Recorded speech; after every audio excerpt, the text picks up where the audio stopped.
Okay. Good evening, everyone. Welcome to 15 Minutes with You, the segment where I and now sometimes a guest go over the new releases on the Melusine website, including its affiliated partner labels. My name is Celeste Cabra, and with me today is, would you care to introduce yourself? Of course, Eli Olsberg. Listeners might know me from the last 45 minutes to an hour and a half. I just talked with Chris. Reintroducing. Very good. Very good Yes. stuff. You are a sort of expert on this stuff, I would say. I don't know if you would be that so bold as to say that, but I had a really good time with our last conversation for the Valentine's Day sale, and you're just very knowledgeable and easy to talk to. So you offered to do this segment with me this time, and since you were already on the main feed episode, or the main segment, I suppose, I was like, hell yeah, let's do it. I don't have to just yap by Thank myself you. all the time. We can do a Oh, thank collaborative thing, and this will be fun. that. So maybe this That's will be a 30 really, minutes with you instead of 15, but yeah, we shall see. absolutely. Well, if we're gonna make it a good like a good porn discussion, it needs to be Hmm. 69 minutes That's to true. meet the brand, That's But no, true. yeah, happy to. Thank you for. Sorry, I may have been talking over you a little there, but No, I you're good. it's just really excited to hear that. So thank you for having me again. I when I think of like to dare call myself an expert, I always think of like Ashley West or Hmm. like Casey Scott and the people who get the big bucks from Vinegar Syndrome to come like do Hmm. that. I think those are, but that's probably like that's God tier expert level. Yeah, career level So all that to experts. say thank you. Yeah, you're welcome. I think it's fair, and I think that they should be hitting you up for these things.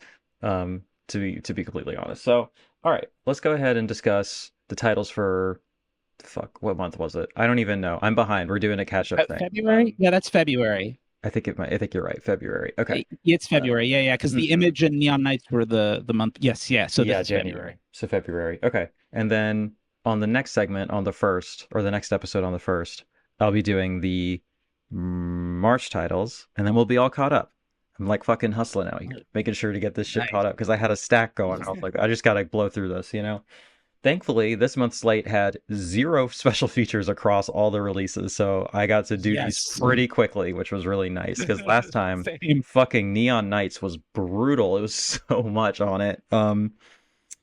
So yeah, this time we're doing Her Body from Film Movement. We're doing Blonde Goddess from Quality X, and we're doing the oh, can I remember the names off the top of my head? The Vixens of Kung Fu,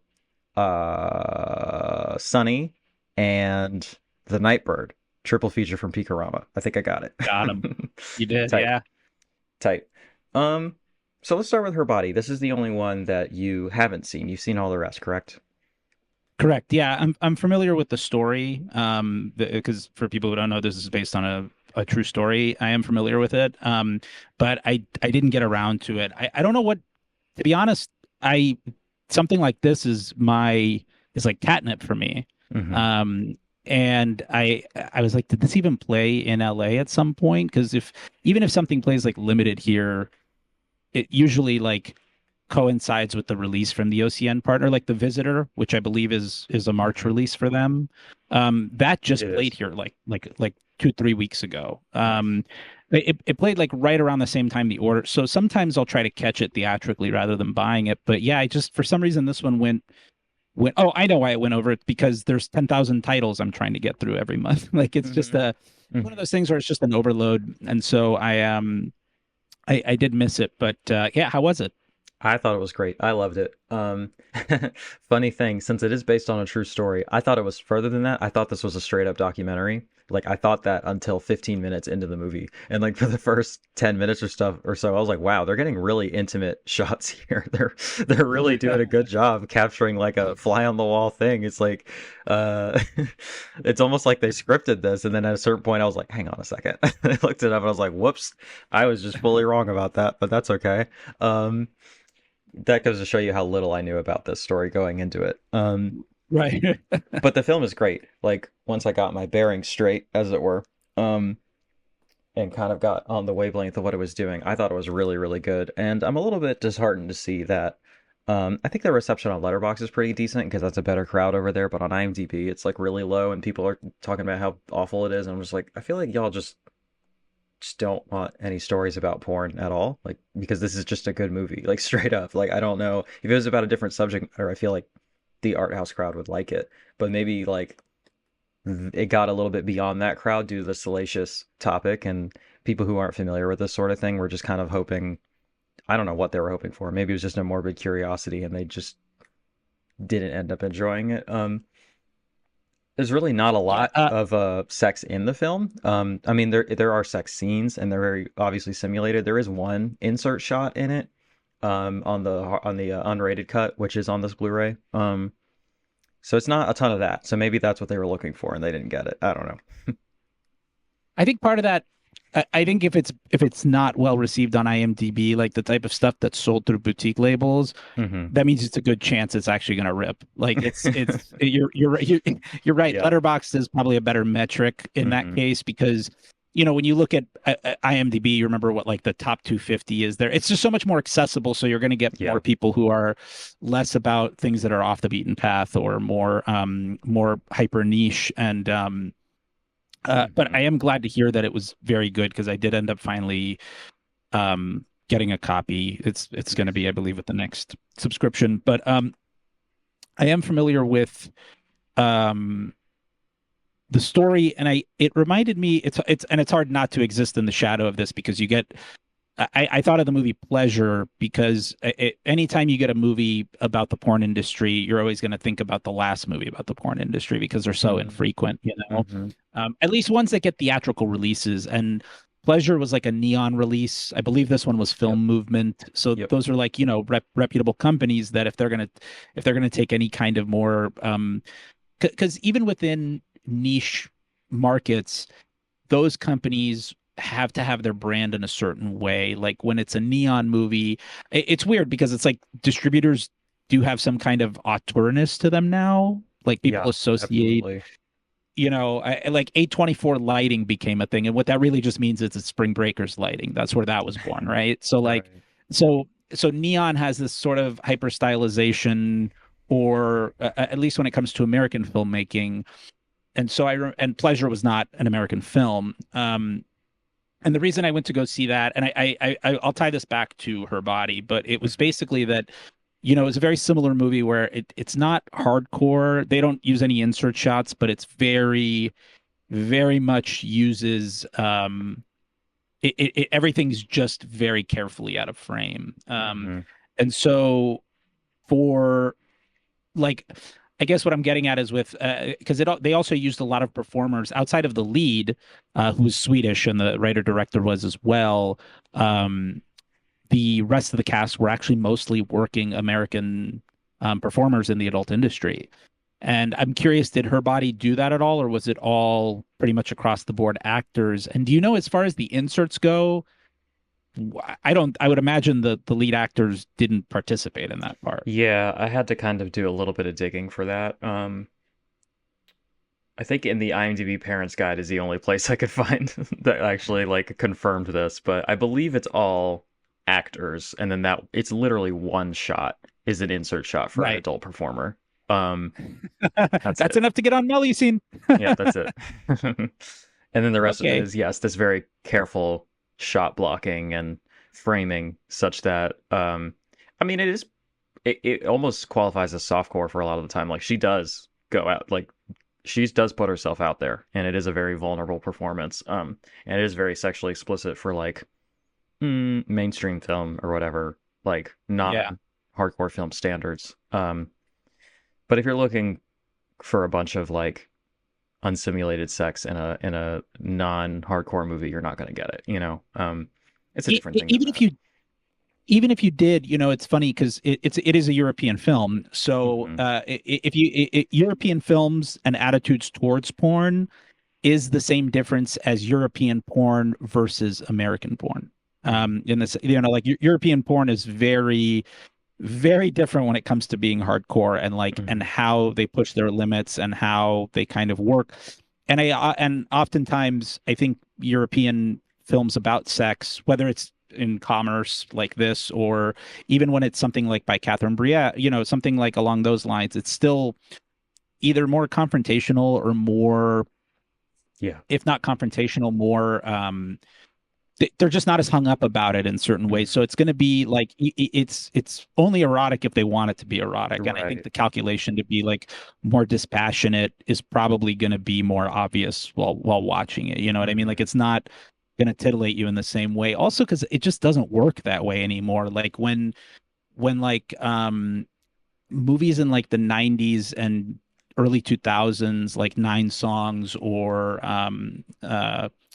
oof, I'm trying to. Oh, I think Anatomy of Hell, was that the one with Rocco Maybe. Siffredi? I'm blanking. I think that's the title. But all that to say, like back then, it was a little more salacious because porn was just starting to become more accessible on the internet. It was still at a dial-up speed. So like to see that in mainstream things, it was often people would find ways to pull those clips to put them on Mr. Skin or whatever, that Uh-huh. that kind of shit. And I just don't know that it's not to say it still wouldn't work this way. I'm sure people would if that happened in an American film or a European film where there are these really hardcore shots. But I also think it's a different selling point now because of how accessible and personal and direct porn is on the internet, if that makes sense. Yeah. Uh-huh. Um, Um, so I so guess all that to go say, ahead. sorry, I just wanted to You're good. say because I know that went on a tangent, but like just to say that like the that's probably why you had that one hardcore insert versus a movie that was like really making a point of being like putting it in where it could, no pun Hmm. intended. Right, right, right. So I forgot to mention that this is a Czech film, so it is not in English, and it is definitely like kind of European art house thing. Female director, which is really cool. Really, I'm always making a point to highlight female filmmakers, and I do the like letterbox challenge to watch at least 52 films directed by women every year. So it's nice to add that to add this to that list as well. So you're familiar with the real life story of this, which I clearly was not at all. So all of this was like a surprise for me watching it as it unfolded. I mean, I Mhm. knew the basic premise, like we have a professional athlete that hurts herself and then goes into the adult industry to kind of pivot since she can't train at a professional level or really at any level anymore for her own safety. That's kind of all I knew about it going into it. Anything past that, it's kind of tough when you're talking about real life stories. Is it a spoiler Mhm. to talk about what happens after that? So I'm going to let the audience decide and just say we're going to issue a blanket spoiler warning for the next 5, 10 minutes. And if you want to go into this completely blind, skip ahead. If you want to know more about the story and about this film before you watch it or before you buy it, or if you just don't care about that kind of thing, strap in. Because the other reason this isn't particularly erotic is that the story is pretty bleak. It's not a good time, Yeah. you know? So um, I'll let you take over for a second. What do you know about this real life person? So I know that she was it was either a swimmer or a diver, I believe a Diver. diver, right? Hmm. Yeah, she's a professional diver who sustained a pretty bad injury and could no longer be a professional diver. She eventually, I mean, this is just the Cliff's Notes version, but basically she ended up pivoting to, I believe, initially modeling, if I remember correct. I should have had my notes to the side, but from what I remembered, she had pivoted to modeling, like nude modeling and stuff. It kind of like one led to the other, and she eventually went into hardcore porn. However, as far as I know from the real story, she wasn't like this was in the 2000s. So Hmm. she, I believe, started in like the very very late 90s, like Hmm. 99. But basically, when like you know the thing about the early 2000s, that to me is probably when porn was at its most gonzo because it had just become very accessible on the internet. So from about, I want to say like 2002, 2003-ish till maybe like 2012. You could, this argument's a bit subjective, but for me, the period when she started getting into porn is when like reality, the pro am stuff really started to merge. You had like people taking the idea of like Jamie Gillis is on the prowl and turning it into Midnight Prowl. And like these big gangbang scenes were starting and like Hmm. really intense pornography that would put a person's literal body under quite it's a lot. Hmm. It's a lot. And so now it's a little different because of OnlyFans and those kinds of things. You can kind of the performer can kind of I think have more not Dictate the not just terms of more what they will agency. and won't do, right? Yeah. Right, right. And and it gives a lot less of they're really enduring it for the money kind of thing because it was Yeah. truly some insane stuff. And by the way, just as a quick postscript for people, the guy who, are you familiar with Midnight Prowl? No, I'm Do you know not. what that is? Mm-mm. Oh, okay.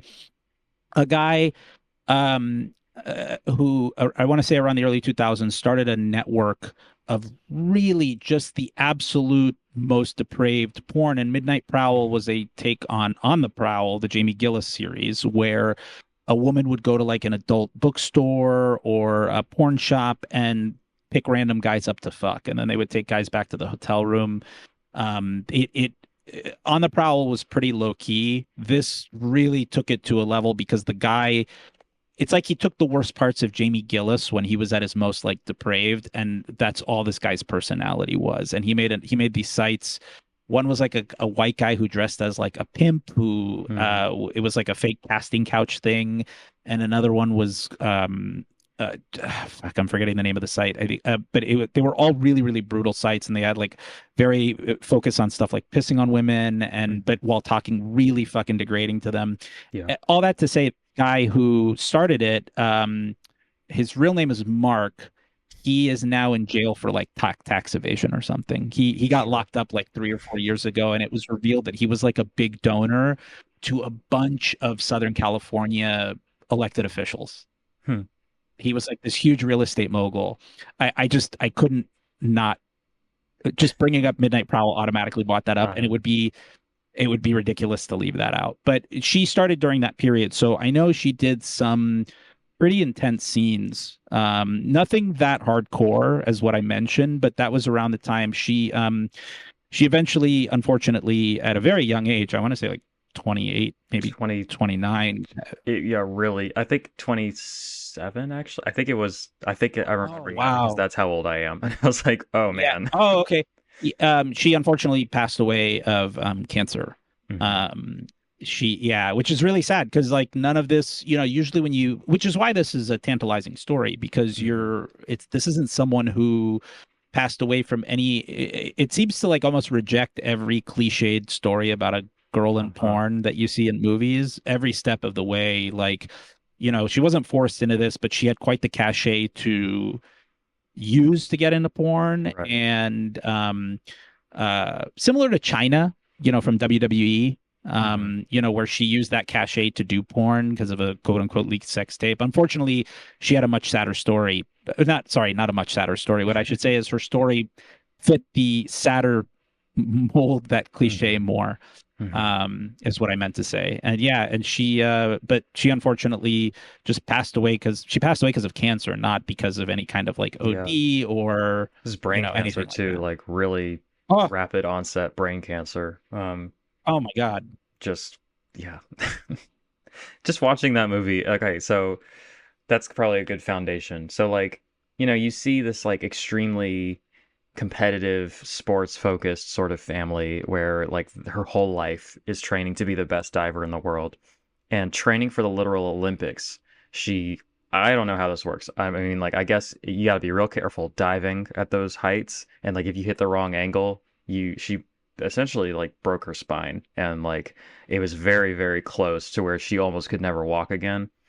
And, right after that, she's like, well, okay, I can walk now. So back I go, back in the saddle. Let's dive. And her trainer's like, what the fuck are you talking about? Get out of here. Go home. You can't do this.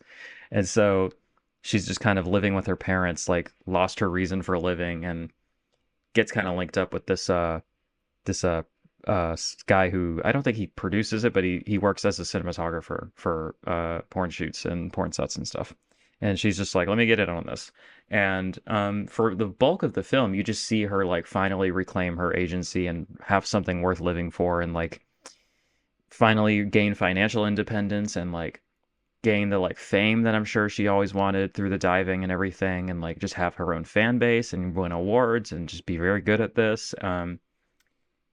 But that comes with the unfortunate reality for, I would say, 99 out of 100 people is that their family decides to be pieces of shit about it. And it's just really sad. Like her mom tries, because because she's like, oh, you're still competing. You're the best at this. That's awesome, you know.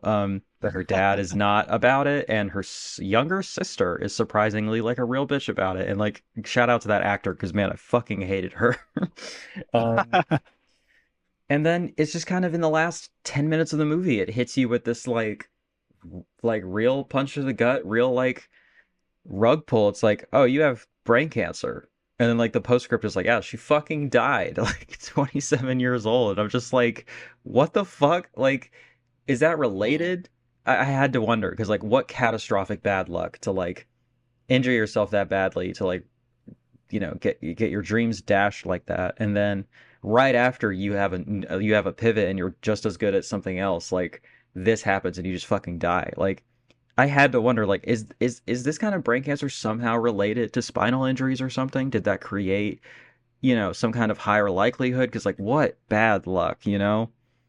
Right. Yeah, it is. It does make you wonder because cancer is so like it's it's brutal, obviously, but yeah, the Hmm. way it does happen, like you do wonder, like, yeah, maybe that injury when she was getting treatments or some kind of medication or who knows, but it must have been. It couldn't not be related, like because you do wonder, like, if she never obviously damaged her spine and got to the place where she had to, like, if she had just stayed a diver, would she have still gotten brain cancer at 27? And would this be the same story, at least for Yeah. that part? It's very hard to say, but I mean, whether that's the case or not, that was still a life lived, like Yeah. really lived, you Yeah. know? Um, yeah, I was like reading about the type of cancer and like it is so rare to get it that young that like it's not even on doctors' radar or anything, you know? Like it's not even a thing that makes sense to like be worried about or screen for or whatever. And I'm just like, man, that's just like I don't know, truth That stranger than sucks. fiction, you know? Like you couldn't make this shit Yeah, up. Like that's so crazy because like it is a thing where she got it and she passed from what you're saying it wasn't like a thing that she could even like it was an aggressive form of it so it Mhm. just came in It and was pretty quick it from was what I done. understand, yeah. I think maybe a year, less than a year, something like that, if I remember correctly. But Wow. like anyway, I've basically spoiled the whole film, but it is a real person in a real life. So, I still think even if you know all that, it's worth watching. It's really well done. The lead actress, fucking shout out. She does an incredible job. All the supporting characters are really good too, like her friends in the industry, her family members, like they're all it's easy to forget that these are actors and not real people that you need to be mad at because they do a really good job Yeah. in their performances, you know. Good So to hear this is that. a very high recommendation for me. I think it's great. I don't know if you do scores, but I like scores. So I give this one an 8 out of 10. Big fan. Um, Great. yeah, high recommend. Okay, I think that's probably a good time to pivot to one that I liked quite a bit less, but not necessarily one that I hated or anything. Blonde Goddess from Quality X. Do you want to give the tight sort of? Oh, and I guess if you're skipping ahead, this is the part where it's safe to start listening again. But do you Yeah. want to give the quick plot synopsis or Sure. Yeah, yeah. It's about a comic book artist Mhm. that works for Marvel Comics, Yeah. which is very funny because it this was made in the early 80s, so Marvel Comics had a completely different cachet than they do Right. now. But yeah, he works for Marvel Comics and he which is also funny because this is more of a tribute to serials Right. like the kinds of stuff that like George Lucas and Spielberg probably grew up on Hmm. than like comic book people Yeah. but it basically makes these it's he's in charge of coming up with stories for Marvel Comics and he keeps coming up with really lewd ideas and there's parodies of like Flash Gordon or Buck Rogers. Take your pick on that. I would say probably closer to Buck Rogers because he's like a working class guy teleported to the future. Mm. There's Louisiana Smith, which I is thought that obviously was really Indiana funny. Jones. Yeah, that was a great name. There was a noir one, which this is the second noir. I should say this is the second scene I've seen in within 2 months of that was in black and white and meant to be a callback to the 30s or 40s. The other Hmm. one was Naked Came the Stranger by Radley Metzger. There's Hmm. a black and white scene that's entirely played as a silent film, and here it's Hmm. played as a noir. Um, and each of those scenes in the Marvel comics is it obviously has a hardcore touch to it. Hmm. Did I miss? Oh yeah, and there's one that's like a German like a dogfight for World War One, I Yeah, it's believe. something like that. I Uh, think that one's pretty brief Um, too. yeah, it's I mean that's basically the gist of the plot. And it was shot on 16 and I- it's like you said, I'm glad these didn't really have any features like special features because I this one in particular I wasn't too curious about the making of it. I think it's very handsomely photographed and I love Hmm. the sets. Yeah. It ultimately is acted in a heightened way that almost plays like like when you're watching a mainstream film and it cuts to like a porno someone's watching in the you know, where Hmm. people play like with very punny words and that kind of stuff. Not a bad thing, but you know, a lot of times when you watch this stuff, this is kind of why we play the game of like, you know, it's got great set design, it's got all these things you can kind of compliment, but it doesn't. It's cool that they put together these sets, but ultimately I'm more attracted to like, and we'll talk about this later, but stuff where it's more you know, the photography of what New York actually looked like at the time Uh-huh. or those kinds of things. I ultimately was ready for it to be over probably halfway through the film. Uh-huh. That's kind of where I was at. Even somehow, this is almost an accomplishment. Even with the plot changing every 20, 30 minutes, like it dragged so hard. And I was just like, it felt like it was 2.5 hours and it's like 80 minutes or something like that, you know?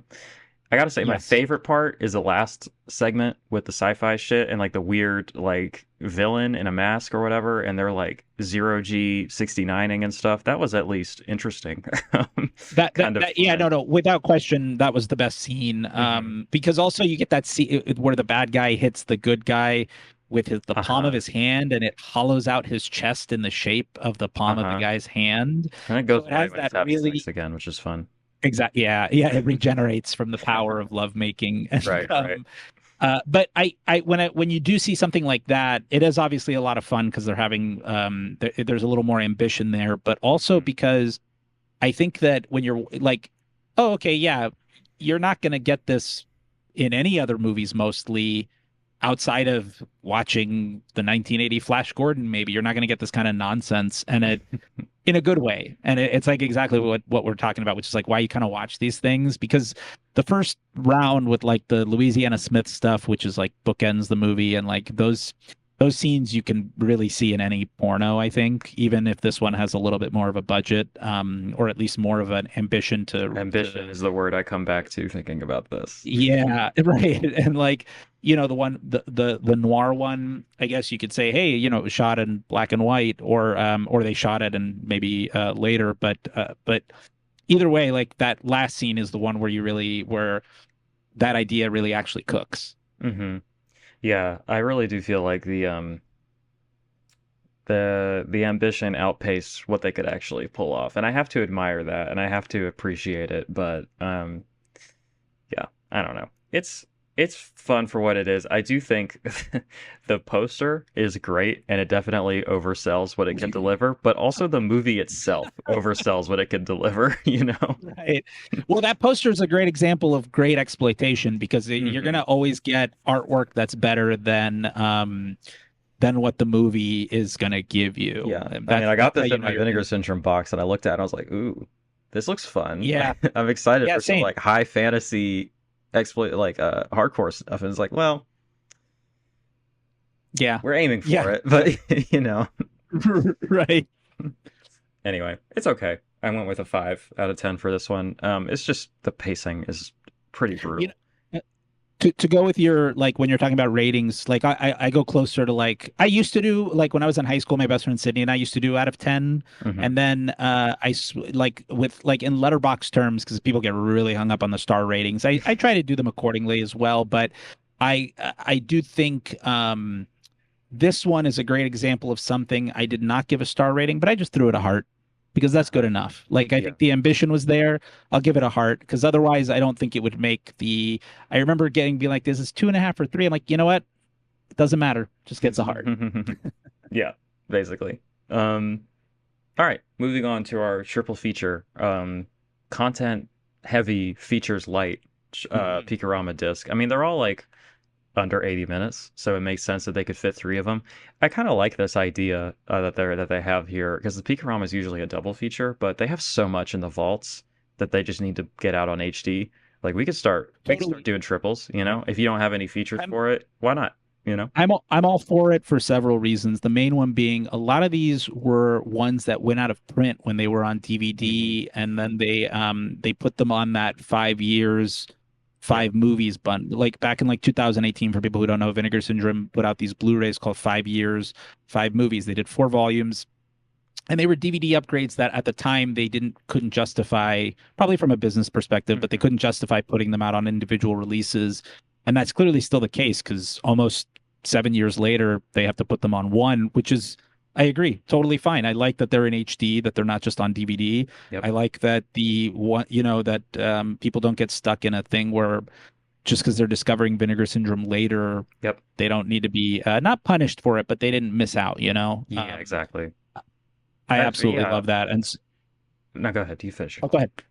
Oh, I was just going to say that, and particularly, I know Vixens of Kung Fu is one that was on one of those, and I believe the Canterbury one on the previous Hmm. month release was on one of the other ones. Um, I think some of these movies, for these seem to sometimes sell better too. I know Yeah. High Patient Lead was mentioned on, I think it was on the Disconnected, that said that Joe Rubin or somebody had said that High Patient Lead is a big seller, and Hmm. so obviously if they're gonna they are still a business, so I think if they have to put stuff out that does or doesn't work for people, but I think when you get these bundles like this, um it also is a good way to temper your expectations, because I think the ones that are like real home runs typically get much more lavish Right. releases. Hmm. Whereas I think and again, that's not to say it's a bad movie, but it is a good way of putting out stuff that I think otherwise on its own people probably wouldn't get. Yeah. Yeah, or it would just be pretty bare bones, not really doing much on its own. Yeah, Joe Rubin from Vinegar Syndrome had a really good post on the Blu-ray forum, Blu-ray.com forum, where he was kind of baffled at the criticism that he's been receiving for the reissues and upgrades because, I mean, I would kind of understand it if it did a big run on Blu-ray and then we were just reissuing stuff on Blu-ray, like whatever. And that took up the spot of like a new release or something. But like these are old ass, dusty, out of print DVDs, not in HD. Why would you not want that to be one, more accessible and two, in better quality, for a much more affordable Absolutely. Oh, price? I completely forgot about that. Someone had sent that to me. They're like, I didn't know that that was Joe Rubin that posted that. Uh-huh. I thought Yeah. it didn't occur to me to look at the name, but I did see like a screen cap of it, and yes, he said in there too that it's just like, yeah, it's making it more accessible. It's actually putting it on HD. It's not Hmm. just on a standard, and like obviously they have to go with what's selling. It kind of reinforces what we were just Yep. talking about, but like also, um, one thing he really makes a point of in there is that there's clearly a ceiling with this market. Yep. Um, and obviously they have a very loyal following because they just on the day they release these, a few hundred usually fly out the door. But if they're doing 2,000, 3,000 slip Yep. covers or whatever, and only half of them are selling, and then they have to like put them on massive Yep. discount later, obviously it's either going to shrink the amount of slips that they print, Yep. or they're going to have to be much more selective of what they're putting out. And obviously, if these things are moving a lot more, like the Peekarama stuff, because I saw he had mentioned one thing, I think it was the Hypatia Lee one actually, Yep. maybe, or something else, but they outpaced like everything since Yep. like most of 2024's Yeah. drops, which So is I remember crazy. the specifics where he was like, "Look, y'all are complaining that we're not putting out enough like new to disc stuff." And we did that with Alexandra and it didn't sell well. And then we reissued Oh, Ribbled Tales of Canterbury and it sold better than anything we put out in months, which is just a DVD upgrade. So like that's I also heartbreaking. want to put out new stuff, but like you got to buy both or you got to buy the new stuff if that's what you want? So, Heartbreaking to but hear. but Oh by the my way, God. that's my plug to go buy Alexandra because that movie's great. That release That's is why I was saying great. it's heartbreaking. That's exactly why I was saying it was heartbreaking, because Uh-huh. like Alexandra is, I think, one of their best releases of 2024. Like if I stacked the list, that would Yeah, be up there. it's great. Um, I Yeah, also it's think really that good. these Anyway, old Vinegar Syndrome fans maybe have been around since the beginning and are like, I have all these DVDs. Why are you reissuing this? Still confusing to me because I would want this on oh, Blu-ray regardless. But like, I'm a person that got into this like 2022, so like, I'm the person you're describing where like this is all new to me, and so I'm excited. I'm having fun, yeah, you know? that's what right. Oh, totally. I before I forget, I think the other reason is people are speaking as collectors. I was talking to my friend who had sent me this. We kind of got I was chatting with about like three different people about this, and one of them kind of made a similar point where they because I was like, well, this is like someone who I think just likes that they have it on their shelf and that other people don't. And he's like, Yep. yeah, or they're talking like collectors who are reselling shit. Like they're mad that their out of print item that they maybe paid like $50 for after the fact is now worth the $10 that it initially sold for or whatever. Yep. Hmm. And also sadly, like a lot of I've also seen in interviews or like secondhand posts that stuff like the Altered Innocence stuff didn't sell well, or like a lot of the Wakefield Pool stuff. It sold out, but I think it took a long time to sell out. Like a Yeah. lot of because Vinegar Syndrome does have a lot of gay porn as well in their vaults, Hmm. but they just don't do the numbers. And that's a shame because Wakefield Pool stuff should be. I know that there's still stuff being put out through Altered Innocence, and some of it's not with Well, that Peekarama. one's I don't not. think They're anymore. doing the Arthur Bresson stuff, but the Wakefield Pool stuff That's is right. You're completely right. out of print. Hmm. You're right. I'm sorry. That's actually what I meant to say was the Arthur Bresson stuff. Hmm.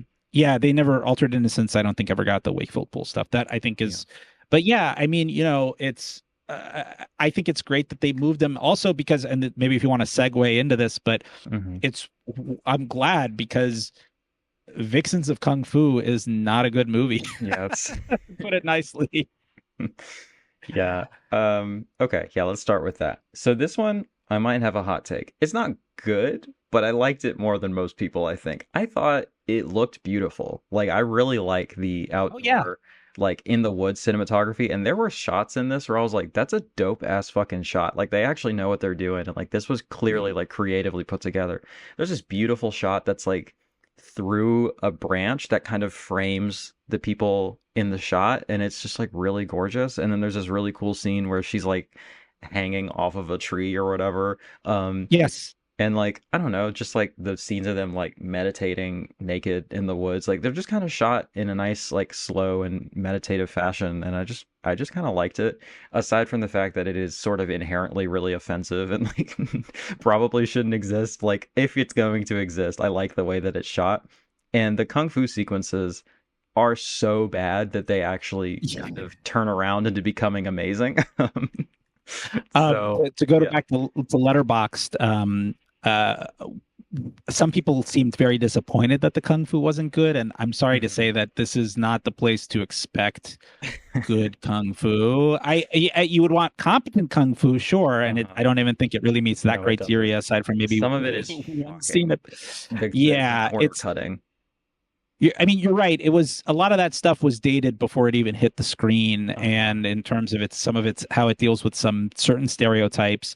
And for people who don't know, the movie is about it is crossing a couple different things. It's making it's basically a cross between a martial arts exploitation film. Like it takes a lot of that stuff that played on grindhouse screens and weirdly mixes in a scene that's meant to, I think, be a parody of Deliverance, a gang rape scene at the Hmm. beginning. And you're right; it's very beautifully shot. But to paraphrase my own Letterbox review, this was like a lot of these titles when you get a good one on Melusine, when you get a real winner, it's usually because the ambition for the filmmaker, who tended to be a crossover filmmaker, Hmm. which the guy who directed this, I believe, did. It was Bill Milling, I believe, was a director, and he went on to do a couple of mainstream films. One of which Vinegar Syndrome put out is a movie called Wolfpack. It was Yeah, one yeah, of the yeah. It's VSA a really releases. cool. I've only seen half of it, but it's a really cool like anti-fascist political allegory. It's actually very smart. So Right. it's interesting to Yeah. see this, you know. See this, right? And like, so he made a couple things, but that obviously he his ambitions were there. And when you watch Radley Metzger stuff or anyone else who usually does crossover stuff, they even if they don't want to do the porn like Roberta Finley or Roger Watkins, their artistry is still going to come through, whether they, you know, just by default of their talent. This one, I feel like the ambition was 42nd Street through and through. They were not, there was no, even if it's beautifully photographed, the ambition there was clearly to be, you know, if it was it was the first on a double or triple bill, or if it was the only thing showing, they knew it wasn't going to go past 42nd Street. And Hmm. so yeah, you're right. It looks great, especially the outdoor stuff. And CJ Lang never met a role. She notoriously, CJ Lang is one of the, I guess, the co-leads. You know, she's an incredible performer, and she notoriously hated being pegged as an actor in any capacity. She did not. She was one of the few performers who thought it was just a job where you suck and you fuck and you clock out. And she never really made it a point to, at least on record that I could find. I haven't done a deep dive into her as much as I love her, but I just remember some cursory research reading that she was not a fan of being labeled as such, and she just saw sex films as sex films. And she still has never met a fucking role that she couldn't just fucking radiate. Like, Hmm. just even in this, when she's like a little, like she's barely in the movie aside of a, you know, her sex scenes. Like she's not as plot centric if there is a plot, but Hmm. she's still like so radiant on screen. Yeah. Yeah. This film opens with like a really beautiful like establishing shot, and then the voiceover comes in, and like I'll eat crow on this if I'm wrong, but I'm 99% sure that this is a white guy doing a really offensive Asian accent. And it's just like, Absolutely. I actually don't know either, but I would venture to say the same thing. yeah. So, it is what it is. You kind of got to take your mileage on this sort of thing may vary. Your own personal sensibility may vary. It's not really justifiable, but you kind of pick out the parts that are worth appreciating even in the year of our Lord 2025, right? Oh, for sure. And that's the bargain when you watch something Right. like this. You know what you're Exactly. getting into. Hmm. But it is 70 minutes, and Doesn't uh overstay its welcome. Yeah. it doesn't. No, there were a few times where I got a little fidgety, but not to the point that and not the good kind of fidgety. Hmm. But I think that, yeah, it's, if you just want an hour to kill and watch something, you certainly could do a lot worse. I think this is a I'll good with take this people. over. Yeah, totally, I totally. I watched this by myself in my room on my laptop actually, so as to not uh uh my roommate has company over, right? And I'm not trying to Fair enough. be the Yeah, person watching this in the living room. So like not the ideal viewing conditions, but I still had fun with it. So it is what it is. yeah. Just again, for my own purposes, 5 out of 10 on this one for me. It is what it is. This next one though is my favorite of the three films. I gave it a 6, but it might be closer to a 7. Again, I didn't have ideal viewing conditions, but if I rewatched it again, I might increase my appreciation of it. It's a film called Sunny. It's got a little bit of a Oh convoluted yeah. plot, but I really enjoyed this. I did too. Yeah. Well, for me, I'm a very easy mark when it comes to and I've pronounced her name. I'm still not sure if I've pronounced it correctly or not. Candida Royale is what I've always heard it Hmm. as, and then a I few think so. times I think I heard an interview with Veronica Hart where she said Canada, like Hmm. Canada, but with two D's. So I Okay. was like, okay, sure.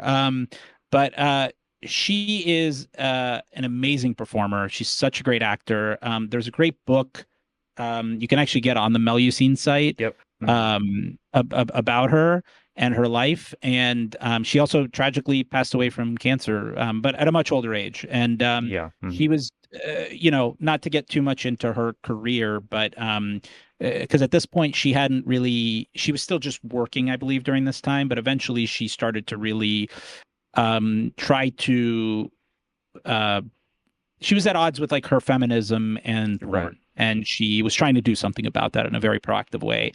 I don't think she was there yet with this one, but I agree wholeheartedly. I mean, this was shot by Sean Costello, who Hmm. did The Passions of Carol, but Passions is a of great, Carol. I think, yeah, who's a great, he's a great example of a guy who he knew what he was making, but he still bought the artistry. If you listen to, I believe it's the Midnight Desires commentary, there's like a point where Joe Rubin is moderating the conversation and he's like complimenting a shot, and Sean Costello's like, yeah, sure, okay, it's a great shot, why not? Like he doesn't he's not too precious about it. But that Yeah. said, like you're gonna get stuff in this that you won't get in any porno or mainstream film. Uh, I guess if you want to give the plot first, so I can, and then because I don't want to give this part away without kind of setting up the plot to it, I guess. Sure. Let me give my quick sort of thoughts on this. Real quick, I've been sitting on this joke for a second. I think Canada with two D's would be a wonderful tagline for a DP scene with somebody with a performer named Canada. I just had to get that out of my That's good. system. Um, what else? Yeah, this was my introduction to Candida Royale, and I thought she was great. Like, I was just like, "Who is this? This person rules." And then I Yeah. recognized the book cover, and I was like, "Oh, okay, I know of this person. Okay, it's nice to finally be more intimately acquainted." And yeah, she became like a director, and like, I know that her story has a lot more to it than just a performer who came and went. So I'm excited to dive deeper, as it were. Sean Yeah, Costello, the book, yet by the again. way, sorry, just to say No, the go book ahead. was called, I believe it's Candida Royale and the Sexual Revolution for people, because we're Yep, saying there I was the think so. book. I I just for think you're right. people who, yeah, Yeah, yeah, yeah. Yeah, Sean Costello. I think that this is much more competent than The Passions of Carol. That one is clearly like a shoestring kind of thing. I mean, it still looks really good, but it's rough around the edges. And this one I think is way more polished and maybe I think you're saving this reveal here, but he's a real sick freak, and he's very open yes. about that. And that element certainly comes through in this in ways that I found highly entertaining and enjoyable. But what else? Uh, oh yeah, You there's took like the words out of my mouth. it's another one that's still really beautifully shot. Like I love the initial sequence on the boat. There's like a blowjob scene that has like the sunlight and like just like beautiful framing, and I'm just like, man, these people knew what they were doing. Like this is good stuff here, you know? Oh, absolutely. I think that it's like so I can't find, I had some notes for this one, but I can't pull. I think I might have X'd it and not saved it, but so Mm. I just kind of looked at my letterbox review to see if I put any facts on there, but I actually open it with saying another perverse yet elegant affair from Sean Costello, which sums it up. But you're right. Like there's like a shot. There's like a sex scene on a boat that Hmm. is shot with like sun flares that make it look Yeah. really beautiful. Like it makes a particular blowjob scene look incredible. And Yeah, it's real then good. um and going back to him, and also there's like a great elegant scene on a fucking merry-go-round, like the way Candida Royale takes a seat on the merry-go-round while Marlene Willoughby, who also, by the way, great fucking performance, Hmm. uh, are just talking on a merry-go-round, and the way it's shot and edited, like the whole combination is just so fucking great. It's not like anything. I'm not saying it's like a breathtaking thing, but when you're seeing this in any other movie, you would be like, oh, this is really great. Hmm. This is so well shot and so well edited. It's barely 80 minutes. And it interestingly, and this will come up more in the next movie too, the final film in this little trilogy that they have on the Blu-ray set. But the sex to plot ratio is shockingly even, like it's an evenly Yeah. split thing. Like Hmm. it's a lot more plot. It's a pretty plot heavy movie. A lot of It's dialogue. about a, yes, and delivered great between the two, especially between the male performer. I'm forgetting his name. I could He's take really or leave, good. but I forgot his name oh, you too, thought but so? he's been in a few films I've seen, and I generally think he's pretty good. Yeah. Yeah, I thought he was okay in this. I think because he was so overshadowed by Hmm. Marlene Willoughby, especially, and Candida Royale. They're just so fucking like magnetic in this. Hmm. And so the plot for I guess we should kind of expand on it. It's just about a woman who a wealthy woman whose wealth is tied to her son, and she's trying to basically get his money by getting him. Oh man, it's funny. I'm actually This is blanking on kind of this, why but I pivoted from describing the plot because I didn't quite understand it to be honest. It's like this yeah, convoluted basically, inheritance basically, plot.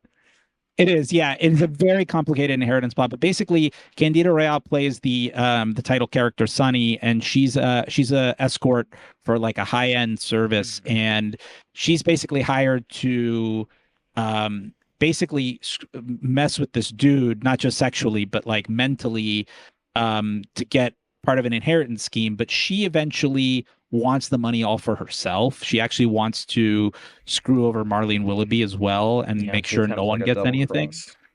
Yeah, and then this movie really truly like and then the reveals it kind of has along the way with like incest themes. This, by the way, Mhm. beats Taboo to the punch by a year. Um Taboo is obviously a little different because it's more of a suburban thing, but and this is dealing with more like rich depraved people on on Epstein Island or whatever type wealth. Yeah. But yeah, there's incest in it. There's like there's an incredible scene that I almost fell out of my chair with like a woman of a certain age, let's say a woman in her golden years who smokes opium with Candida Royale and then coaches her through an entire sex scene. And she is in this scene when I say she's in the scene, I don't mean she's like on the other side of the room. At certain points, Candida Royale is literally laying on Uh-huh. this woman's body, and then the woman's sitting right next to her while she's blowing this guy to completion. I wouldn't be Mhm. surprised if she got hit with some cum. Yeah. It like she, but the reason that this scene is so amazing isn't just because of that. I tried to find as much information as I could about this lady.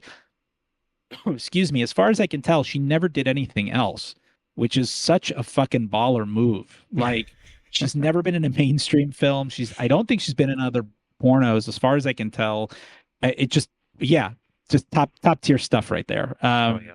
Just because she's so committed to it. She's not like just doing the scene. I mean, because what does she get out of being in the scene? You know what I mean? It's not like Sean Costello's her son, and she's trying to help him achieve his dreams of making a film, right? Like she clearly is someone connected to this who was like, well, I've lived a full life. Why not? Like Sure. that's the only thing I could think of. It's like a But bucket anyway, list check off. totally in a way that Mhm. like it's just really incredible. So yeah, and then eventually as complicated as the plot is, it resolves rather quickly and easily. And suddenly, it literally just like cuts when you least Yeah. expect it to. Yeah. All right. I know you're on a bit of a time crunch, so let's maybe pivot to our third and final feature here. It's Yeah, called The but Nightbird. Oh yeah, go ahead. sorry, real quick. I just want to say, yeah, I totally agree with you. It's the highlight of the three, and I think oh yeah, I have it right here. I gave it 3.5 on Letterbox, so Hmm. that's a good. Hmm. That's Yeah, yeah, it's good. It's definitely the reason if you're going to get this set. To me, for sure. I mean, like it's it's the top three for one. the price of one. You might as well check out these Totally. other ones Yeah, too. yeah. Let's pivot to my least favorite. This is called The Nightbird. I gotta be honest, I gave up with this one trying to figure out what was going on. It's like about a disco club and there's some kind of racially based uh gang rivalry or something, and it, I don't know. Oh, It's are you literally familiar just with? like no, go ahead. Oh, go ahead. Am I familiar with what? Sorry.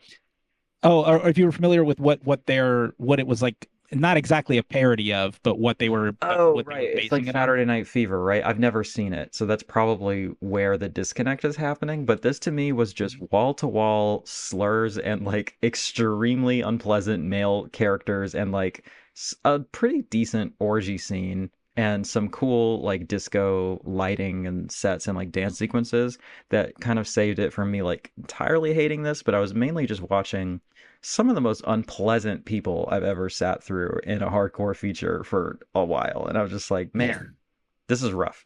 So, not for me. I might let Yeah. you take over on this one. Sure. Yeah. So you're right. Basically, it's a take on Saturday Night Fever. These three guys. The only difference is, in Saturday Night Fever, the John Travolta character is already dancing is a key thing.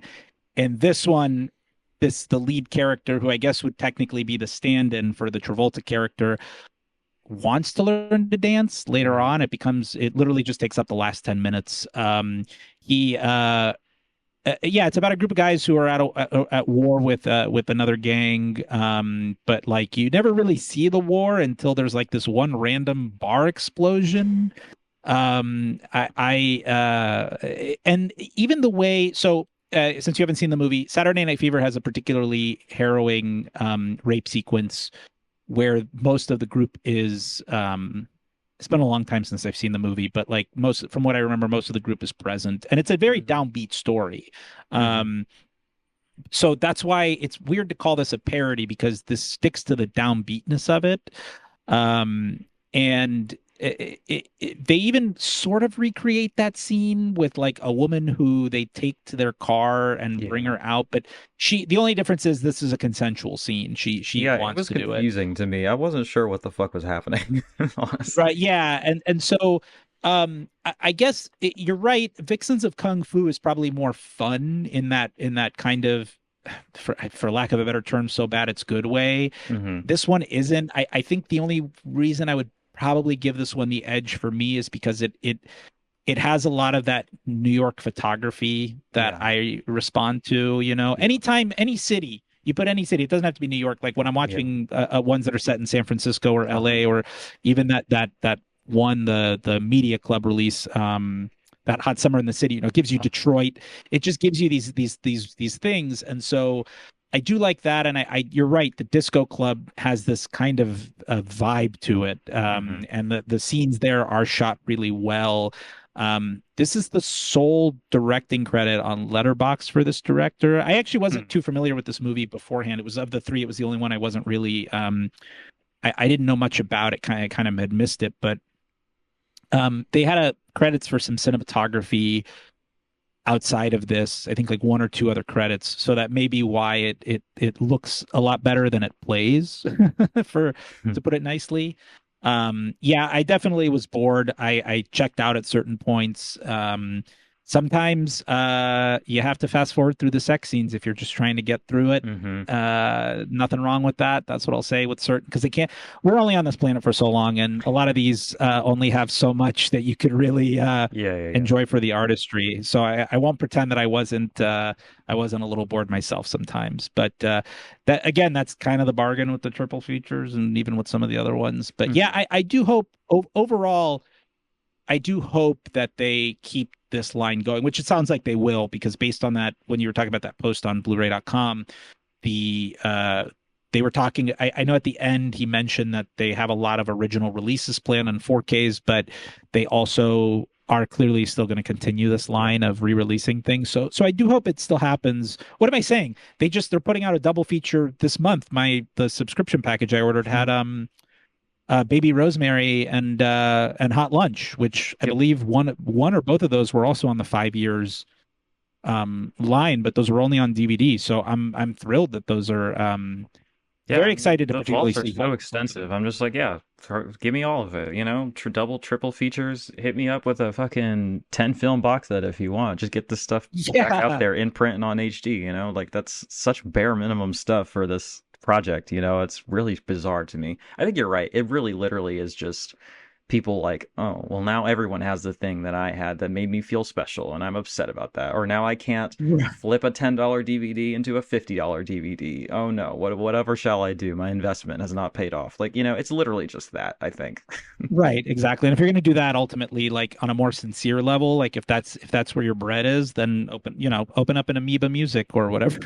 um, Also, but also like you it's should not to have sold say. it by now if that was your plan. Yes, exactly. Come on. That's exactly. You're right. Yeah, you're absolutely right. Yeah, absolutely. These things, especially a fucking DVD. Get out of here. Hmm. Like, there's so few of those that really retain that like value Yeah. anyway. Just by like I would argue VHS holds more value if it's Yeah. never on disc. If we're Uh-huh. gonna play that game, but yeah, I think that also like when I'm watching something on my Blu-ray player when it's not a DVD that it's upscaling, I you can still see the difference. I mean, I watched,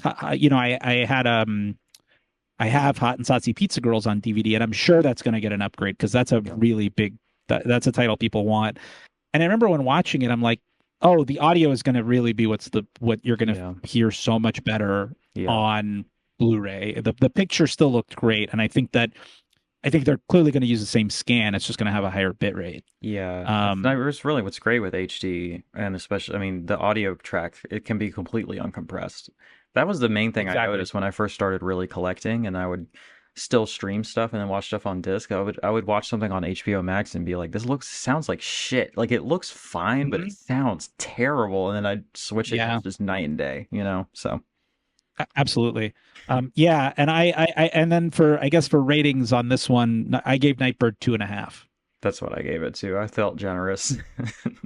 It Yeah, was yeah, just me so too. unpleasant to me. I don't know. But like, there are parts where like the disco scenes, they're so colorful and there's so much lighting. There is a Mhm. skill to shooting that and it looking good. So I appreciated that. Um, Totally. Yeah, yeah. The acting is what leaves something to but be yeah, desired, I and can it's only like a hear lot the of same slur so many times in a non-Scorsese type movie and be like, okay, let's move on. You know, right. And also the voices, they're just being so like, hey, that's it's pretty much all it's their grating. pitch that Okay, they're the all first talking at. scene, this Yeah. guy says the word man at the end of every single clause in every single sentence, and I was like, this is so grating. I can't take this. Yeah. All right. Well, that's the slate. Did you have any final thoughts? No, looking forward to the March titles. I'm actually really excited. I ordered all of them. Mm-hmm. Uh and then I'm looking forward to your thoughts on the February ones because I actually or excuse me on the looking forward to April, I should say, but looking forward to your thoughts on March because I think that Mm-hmm. also had a pretty great it was a very diverse slate. Mm-hmm. And I thought the district picks title was the real high point for me. But Okay. yeah, nothing else for That this line one. has I certainly like as been hit always. or miss for me, so I'm excited to dive in if it's a better one. So cool. Yeah, for sure. And thank you again for having me. Yeah, Always of happy to course. come back whenever you want to do these again. Awesome. Thank you. All right. I will throw it back to Chris, I guess. Thanks, y'all.